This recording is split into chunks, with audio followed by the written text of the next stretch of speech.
या माइथोलॉजी दोनों ही सब्जेक्ट्स ऐसे हैं जो बहुत एंगेजिंग होते हैं, इंटरेस्टिंग होते हैं, और इन पे जब भी कोई कंटेंट बनता है तो ऑडियंस बहुत ज्यादा पसंद करती है। और पंजाब केसरी नवोदय टाइम्स में आज हमारे जो खास मेहमान हैं, आप ऐसा कह सकते हैं he has mastered the art of making content in this space. बात कर रही हूँ वैभव की, जिनकी अभी रिसेंट एक डॉक्यूमेंट्री डिस्कवरी पर रिलीज हुई है, अनंत अनादि वडनगर। और बहुत ही इंटरेस्टिंग है ये, बहुत रिसर्च बेस्ड है। सो किस तरह का एक्सपीरियंस रहा, ये सारी बातें वैभव से हम करेंगे। बट सबसे पहले Vaibhav, warm welcome to you on our platform. Thank you so much. Thank you so much, Nidhi. Okay, since because of the interview, I did some research about the documentary and got to know about Vadnagar, which I am accepting I did not know. But for the unversed, जो अभी पहली बार ये सुन रहे होंगे, अनंत अनादि वडनगर क्या है जी। ये?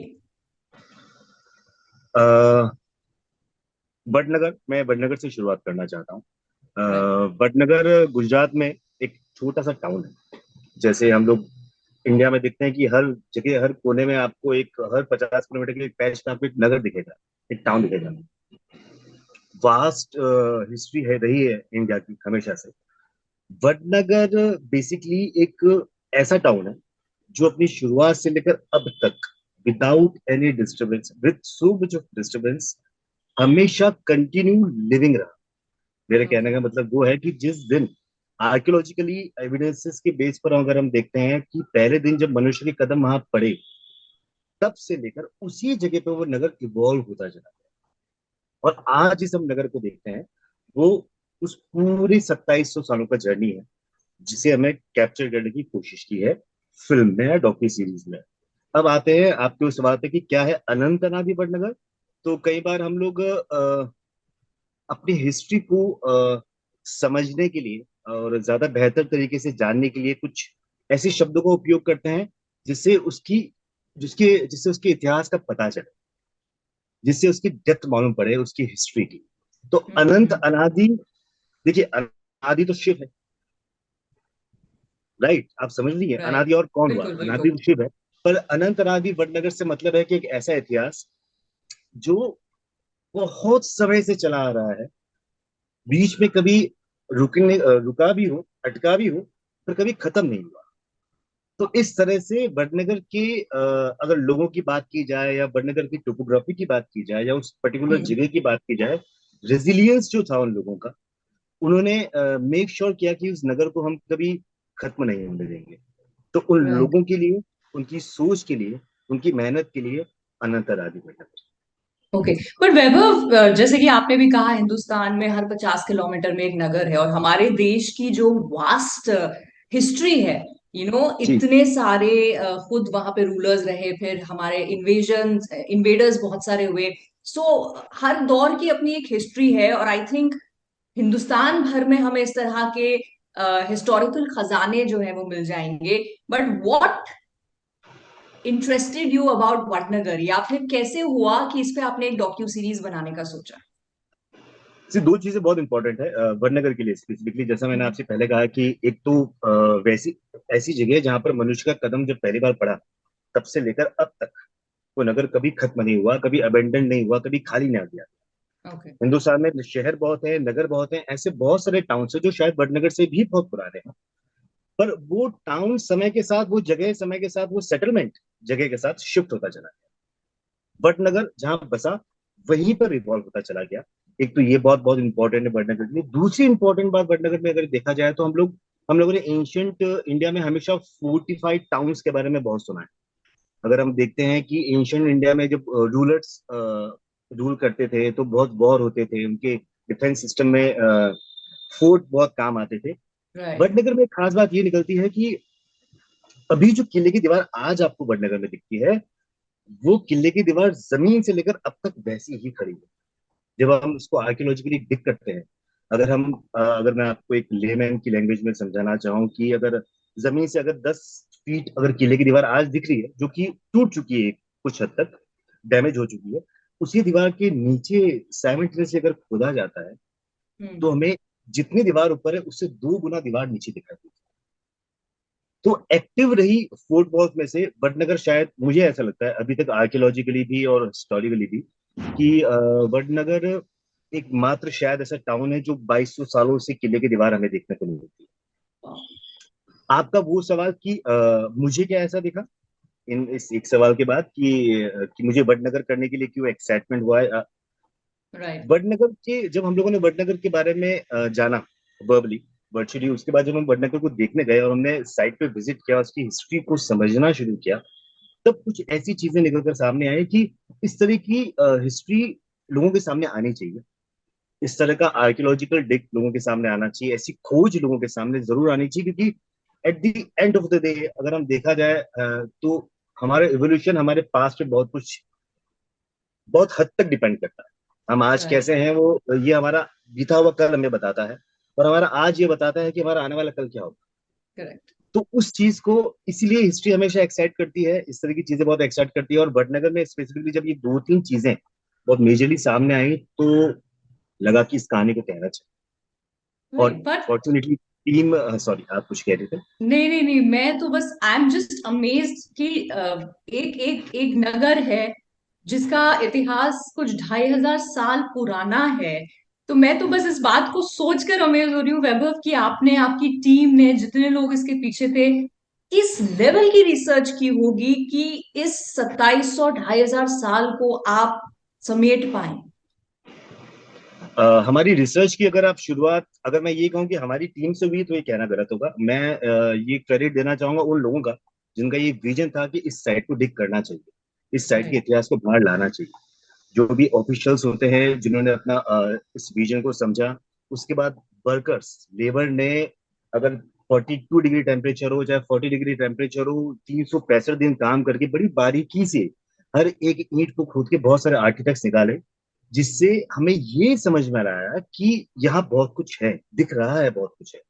Then we come to our own team, हमारी research team, direction team, VFX team, जितने भी की पीपल है हमारी टीम के, उन लोगों ने, और जो एएसआई की टीम थी, स्टेट आर्कियोलॉजी की टीम थी, हम लोगों का जब मिश्रण हुआ, हम लोगों का जब संगम हुआ, तब हमारे दिमाग में एक कहानी बनने लगी कि हम हम्म। किस तरह से इस कहानी को कह सकते हैं। तो रिसर्च बहुत अमेजिंग जर्नी रही, बहुत डिफिकल्ट जर्नी रही मेरे अभी तक के। जहां श्योर। तक मैं जानता हूँ, मैंने इतना रिसर्च शायद कभी किसी प्रोजेक्ट में ना किया हो, क्योंकि हमें हमें ये क्लियर था कि हम जिस चीज में श्योर है और जो सच है, हमें वही दिखाना है। हमें हम्म। 1 इंच भी किसी भी फिक्शन साइड पे नहीं जाना है या पॉसिबिलिटी पे बात नहीं करनी है। हमें वही दिखाना है जितना हम जानते हैं। उसी को कंफर्म करने के लिए हमने बहुत मेहनत की और समझने के लिए राइट। बहुत मेहनत राइट, लेकिन फिर भी मतलब एक तो रिसर्च हो गई जो पहले से एएसआई ने की है या डिपार्टमेंट्स ने की है, फिर आपकी टीम की है, फिर ये मिश्रण जो बड़ा खूबसूरत सा हुआ इस डॉक्यू सीरीज के लिए। लेकिन ये डिसाइड करना वैभव, क्योंकि आप 27,000 साल का इतिहास, मतलब it can be a infinite series कि वो चले ही जा रही है, अनंत हो ये भी। है। तो कितना हम कंटेंट रखेंगे और क्या हम दिखाएंगे और क्या हम छोड़ सकते हैं, ये कैसे डिसाइड किया?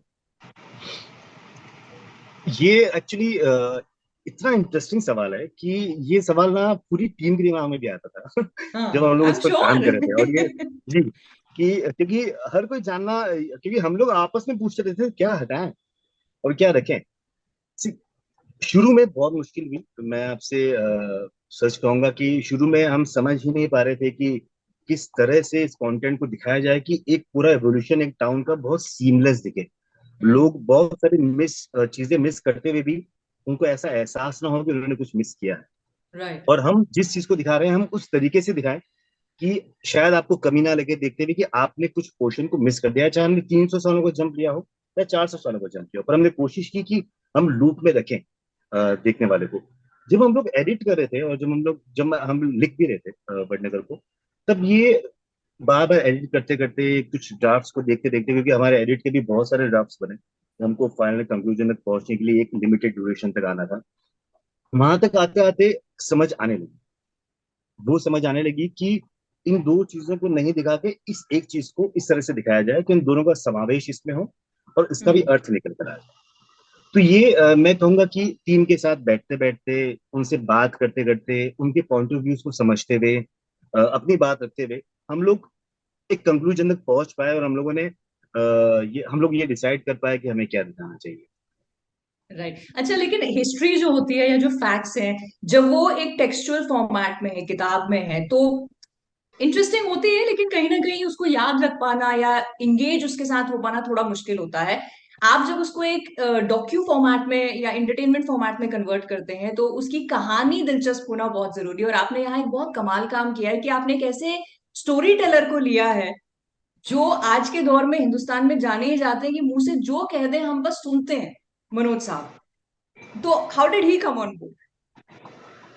सो जैसे आपने, एक्चुअली आपके सवाल में ही सारे जवाब है कि जिस इंसान को कोई हर कोई जानता है, जिसे हर कोई सुनना चाहता है, जिसे हर कोई पसंद करता है, और अभी के जमाने में अगर आप देखा जाए तो इतिहास को इतने साफ शब्दों में कहने की क्षमता, वो सामर्थ्य, वो विश्वास, वो आत्मविश्वास, ये कई सारी चीजें हैं जो मनोज जी को थोड़ा खास बनाती ही, आपसे जोड़ देती हैं, क्योंकि ऐसा लगता है कि हमारे ही घर का कोई इंसान बात कर रहा बिल्कुल। है, एक एक ऐसा शख्सियत की हमारे घर का इंसान है और कितना अच्छा बोलता है, कितना प्यारा हम्म, बोलता है। एक वो जब थॉट आता है किसी भी घर में या किसी भी ऑडियंस के आसपास में, तो मुझे लगता है कि चीजें बहुत इजी हो जाती है ये समझने में कि आपको किसके साथ जाना चाहिए। तो बिल्कुल। मनोज जी के साथ जाने में, मनोज जी के साथ काम करने में बहुत मजा आया, और बहुत सीखने को मिला, बहुत बातें हुई, बहुत चर्चाएं हुई, रिसर्च को लेकर, स्क्रिप्ट को लेकर, बहुत इंटरेस्टिंग रहा मनोज जी के साथ, इसलिए अच्छा, मनोज। आप जैसे अभी अभी बता रहे हैं ना कि इंटरेस्टिंग रहा या मजा आया, या मनोज जी जिस तरह से स्टोरी टेल करते हैं तो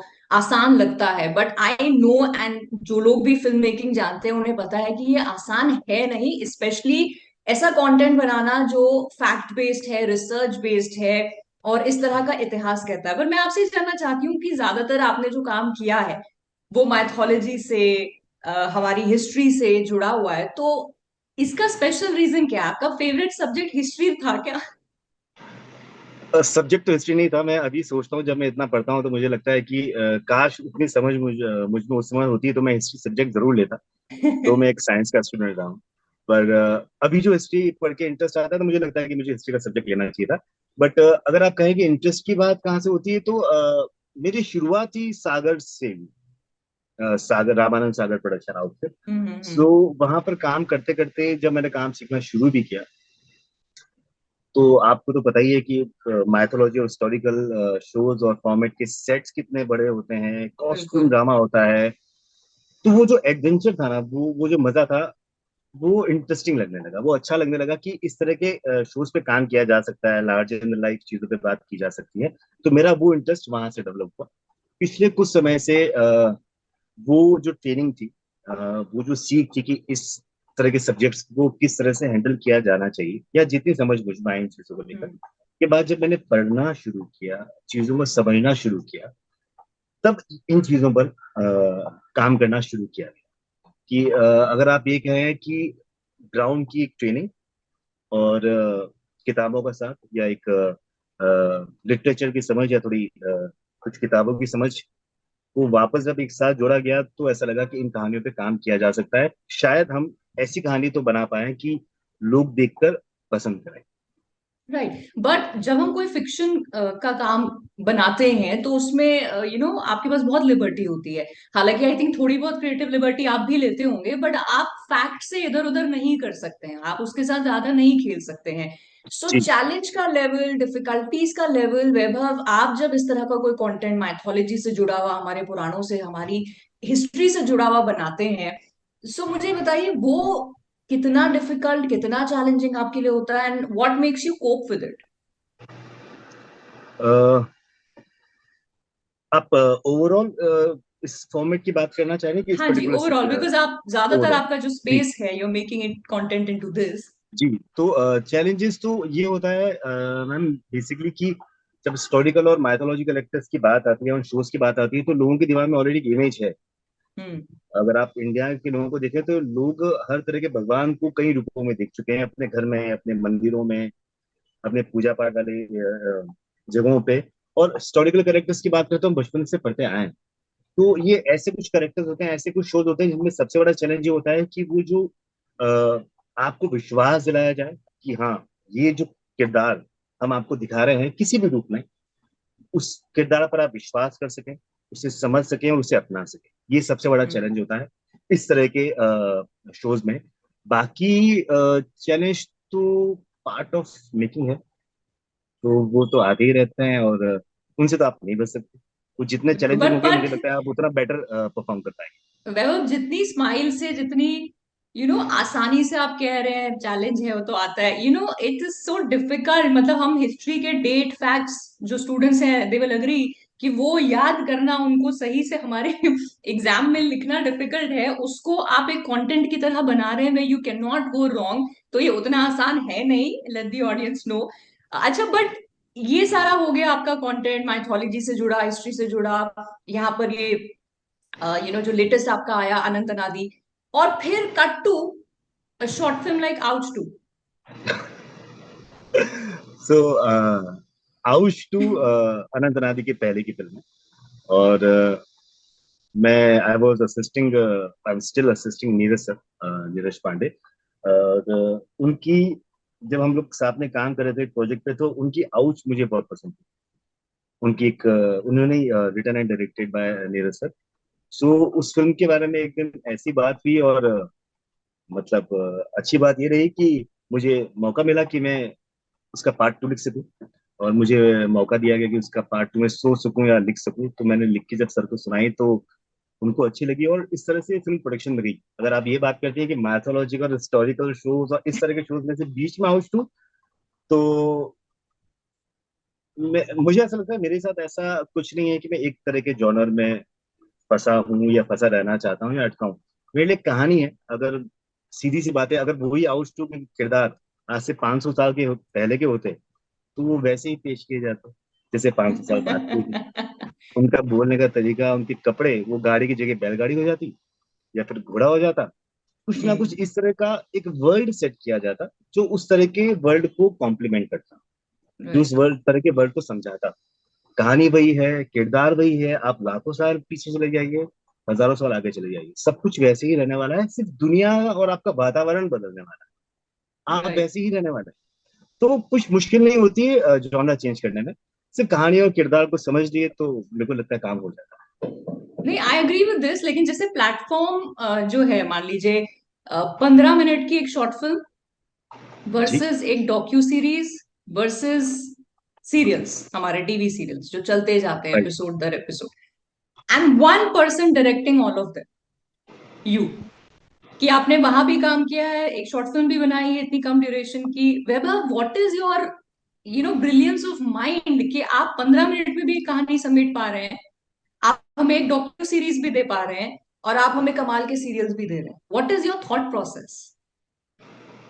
वेरी डिफिकल्ट क्वेश्चन तो आप, मतलब मैंने इस बारे में कभी सोचा नहीं, अगर क्योंकि मैं पहली बार आपसे ही सुना है कि इस तरह का फॉर्मूला। मैंने कभी खुद से गौर ही नहीं किया कि मैं अलग अलग तरह की टाइमलाइंस और अलग अलग तरह के मीडिया पे काम कर रहा हूँ। मुझे बस कहानी कहने में मजा आ रहा था, तो मैं आगे बढ़ता जा रहा था। डॉक्यूमेंट्री, और जैसे डेली सोप की बात करें, जहाँ से टीवी शोज की बात करें, जहाँ से मेरी शुरुआत हुई थी, तो वो एक फॉर्मेट था जो मैंने सबसे पहले देखा था, उस फॉर्मेट को समझा हम्म। था। और मैं बहुत समय तक टीवी के बहुत शोज पर काम किया, और जब मुझे लगने लगा कि मुझे अब थोड़ा सा लिमिटेड फॉर्मेट में शिफ्ट हो जाना चाहिए, then I join the one of my favourite director Neeraj sir. तो मुझे लगा कि मुझे लिमिटेड शोज में, लिमिटेड फॉर्मेट में शिफ्ट होकर उन कहानियों को कहना चाहिए जिससे कहने के लिए मुझे बहुत समय लोगों का ना लेना पड़े। हम्म। मैं अगर एक कहानी को थोड़े कम समय में लोगों को कह सकता हूँ, तो वो ऑप्शन तो नहीं रहेगा लोगों के पास कि अच्छा आज नहीं कल देखते हैं, कल नहीं परसों देखते हैं, वैसा कुछ नहीं होगा। हाँ। तो कोशिश ये थी कि इस तरह के फॉर्मेट को समझा जाए। ट्रेनिंग भी थी, लर्निंग के लिए भी, अपने आप को इवॉल्व करने के लिए भी शिफ्ट होने की जरूरत थी। तो इस तरह से जर्नी होते होते अलग अलग जगह पर कमाल के इंटेलिजेंट लोगों के साथ काम करते करते, उनसे सीखते सीखते, जो आप मेरी तारीफ कर रही है, उस बात का मैं आपको इस तरह से जवाब दे रहा हूँ कि शायद ये उन लोगों की लर्निंग है, उन लोगों के एक्सपोजर से मैंने सीखा कि मैं अलग अलग तरह के फॉर्मेट की कहानी कह सकता right, so what next now? अब कौन सा फॉर्मेट और कौन सी ड्यूरेशन पकड़ने का इरादा है? हूँ। ना कोई फॉर्मेट, ना कोई ड्यूरेशन, एक ऐसी कहानी जिसे कहने का मन करे, एक ऐसी ठीक है, कहानी है हम जिसे कहकर खुद को देखने का मन करे, और एक ऐसी कहानी है जिसे कहकर, खुद को देखकर किसी और को कहने का मन करे कि आप भी देखिए। बिल्कुल बिल्कुल। और आपके जो वर्क है अभी पास्ट का, उसको देखते हुए मैं यकीन से कह सकती हूँ, अब आगे जो भी लाएंगे उसे हमें देखने और सुनने का जरूर मन करेगा। So wishing you all the luck for that, Vaibhav, and thank you so much for your time for this thank you interview. It so was a much. Pleasure. Thank you so much.